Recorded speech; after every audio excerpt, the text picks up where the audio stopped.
Hi friends, నేను అరుణ. నిమ్మకాయల season వచ్చింది కదండి, అందుకే నిమ్మకాయలు నిల్వ పచ్చడి పెడుతున్నాను. ఇది నిమ్మకాయలు ఉన్నాయి కదండి, వీటిని పల్చగా ఉన్న తొక్కతోటి ఉన్నాయి చూసి తీసుకోండి. ఫ్రెష్ గా ఉన్నాయి తీసుకోండి. మచ్చలు ఉన్నాయి, మరకలు ఉన్నాయి వద్దు. అవన్నీ క్లీన్ చేసుకొని శుభ్రంగా నీళ్ళలో కడగాలండి. కడిగి ఈ పొడిగుడ్డతోటి క్లీన్ చేసుకోవాలండి. వీటిని నిమ్మకాయల్ని పొడిగుడ్డతో క్లీన్ చేసుకొని ఒక హాఫ్ అన్ అవర్ ఫ్యాన్ కింద ఆరబెట్టుకోవాలండి. వీటికి కావాల్సిన వస్తువులండి: నిమ్మకాయలు 50 తీసుకున్నాను, ఒక గ్లాసు ఉప్పు, ఒక గ్లాస్ కారం, ఆవాలు, మెంతులు, పసుపు కావాలండి. ఈ నిమ్మకాయలండి ఇలా పచ్చడికి నిలువుగా కట్ చేసుకోవాలండి. అడ్డంగా కట్ చేయకూడదు, ఇలా నిలువుగా కట్ చేయాలండి. అప్పుడే పచ్చడి బాగా వస్తుందండి. దీన్ని మళ్ళీ ఒక హాఫ్ చేసుకోవాలి. ఒక నిమ్మకాయలో 8 పీసెస్ వస్తాయండి.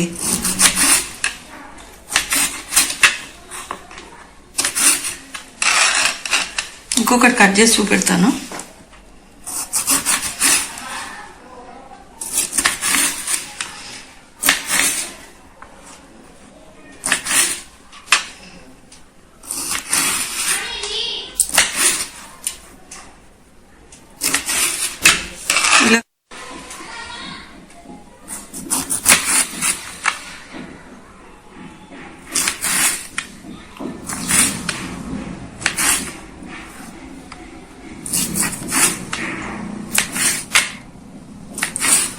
ఇలా అన్ని పీసెస్ కట్ చేసుకొని పెట్టుకోవాలండి. ఒక దీంట్లో 50 దాంట్లో ఒక 15 రసానికి ఉంచుకుంటున్నానండి. నేను రసం తీసుకోవాలంటే ఇలా అడ్డంగా కట్ చేసుకోవాలండి. రసం తీసుకోవాలంటే ఇలా ఇలా ఒక 15 కాయలు తీసుకొని రసం తీసుకొని పెట్టుకోవాలి. ఇవన్నీ మిగతా 35 ముక్కలు చేసి పెట్టుకోవాలండి పచ్చడికి.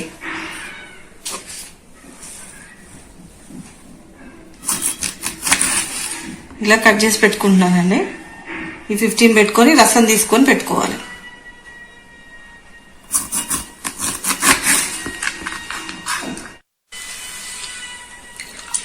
ఇలా రసం తీసుకోవాలండి నిమ్మకాయలు పచ్చడికి. ఈ రసం వల్ల చాలా ఉపయోగాలు ఉన్నాయండి మనకి. వీటిని ఈ రసం తీసుకొని దీంట్లో ఉప్పు కలిపి ఫ్రిడ్జ్ లో పెట్టుకున్నాం అనుకోండి, దాని 1 మంత్ 2 మంత్స్ వరకు నిలవ ఉంటుందండి. ఇది పప్పుల్లో కానీ పులిహోర చేసుకోవడానికి కానీ యూజ్ వస్తుంది. మనం చింతపండు బదులు ఇది యూజ్ చేసుకోవచ్చు నిమ్మకాయని. ఈ నిమ్మకాయ వల్ల చాలా యూజెస్ ఉన్నాయండి. ఈ తొక్కలు కూడా పారేయకుండా ఎండబెట్టుకొని సున్నిపిండిలో వేసుకుంటారండి. ఈ పచ్చిగా ఉన్నాయి కదండి, స్నానం చేసేటప్పుడు కానీ నైట్ కానీ మోచేతుల దగ్గర మోకాళ్ళ దగ్గర బ్లాక్ ఉంటుంది కదండి, దానిపైన రబ్ చేస్తే క్లీన్ అవుతుందండి.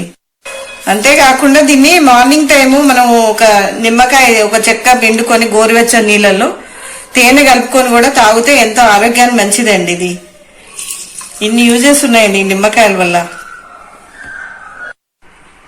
ఇలా అన్ని ముక్కలు కోసేసుకున్నాను. ఈ రసం కూడా రెడీ చేసుకుని పెట్టుకున్నాను. దీన్ని ఇప్పుడు ఈ డబ్బాలో వేసుకుంటున్నాను.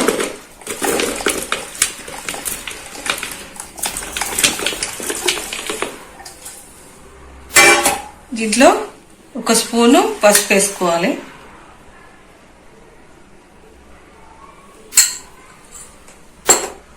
ఈ గ్లాసు ఉప్పు వేసేసుకుంటున్నాను.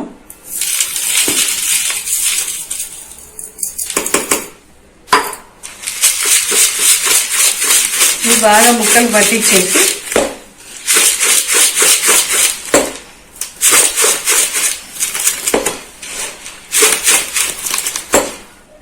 దీంట్లో రసం పోసేసుకోవాలి.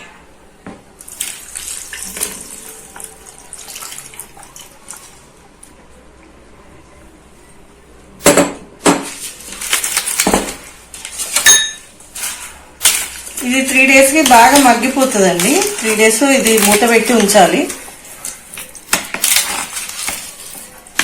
ఇలా చేసేసుకొని మూత పెట్టేసుకోవాలి 3 days.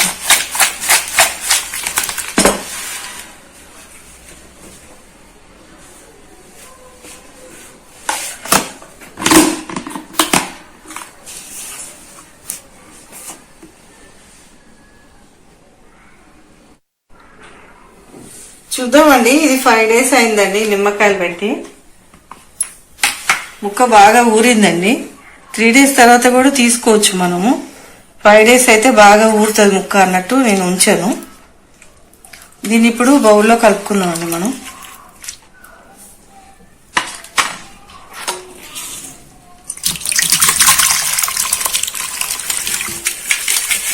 గుజ్జు బాగా ఉండాలనుకుంటే మీకు కొంచెం ఇగురులాగా ఉండాలంటే ఇంత రసం పోసుకోవాలండి. చిక్కగా ఉండాలంటే కొంచెం తగ్గించుకోవచ్చు ముక్కల మీద రసము. వీటిలో మెంతులు వేయించి పెట్టుకున్నానండి, ఆవాలు 2 కలిపి నూరి పెట్టుకున్నాను. ఈ పౌడర్ వేస్తున్నాను.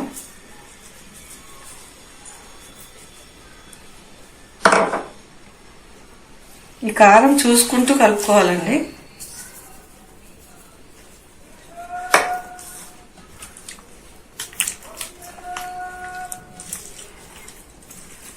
కారం కలపకుండా ఉంచుకుంటే కొంచెం ముక్క మెత్తగా ఊరుతుందండి కొంచెం. అందుకనే నేను 5 days ఉంచుకున్నాను. ఇది ఎప్పుడైనా కలుపుకోవచ్చు, 3 days తర్వాత కూడా కలుపుకోవచ్చు.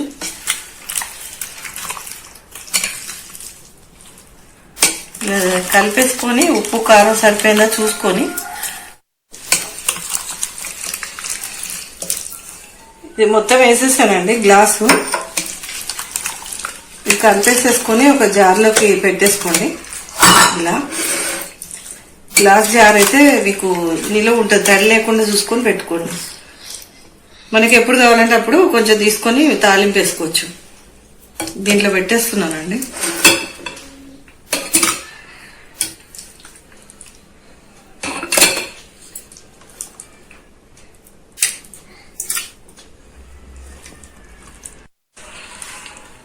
ఇలా గాజు జార్లోకి తీసుకున్నానండి. కొంచెం విడిగా తాలింపులకు వేసుకోవడానికి తీసుకున్నాను. మీ ఇష్టం అండి. కొంతమంది తాలింపు వేసుకుంటారు, కొంతమంది ఇలాగే వాడుకుంటారు. అది మీ ఇష్టం అండి. తాలింపుకి ఆయిల్ పెట్టుకున్నానండి. హీటెక్కింది. ఇంట్లో మినపప్పు, శనగపప్పు, ఆవాలు, జీలకర్ర కలిపింది వేసుకుంటున్నాను.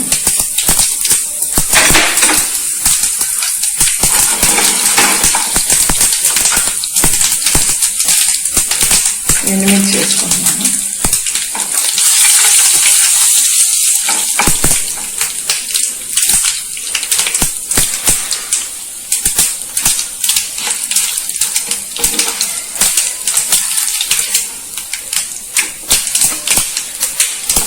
సిమ్లో పెట్టుకొని వేసుకోండి. మిరపకాయలు వేగేయండి. దీంట్లో కొంచెం ఇంగువ వేసుకొని స్టవ్ ఆఫ్ చేసుకోవాలండి. ఇది చల్లారిన తర్వాత వేసుకోవాలండి తాలింపు. చల్లారిందామండి కొద్దిసేపు. చల్లారిందండి తాలింపు వేసుకుంటున్నాను.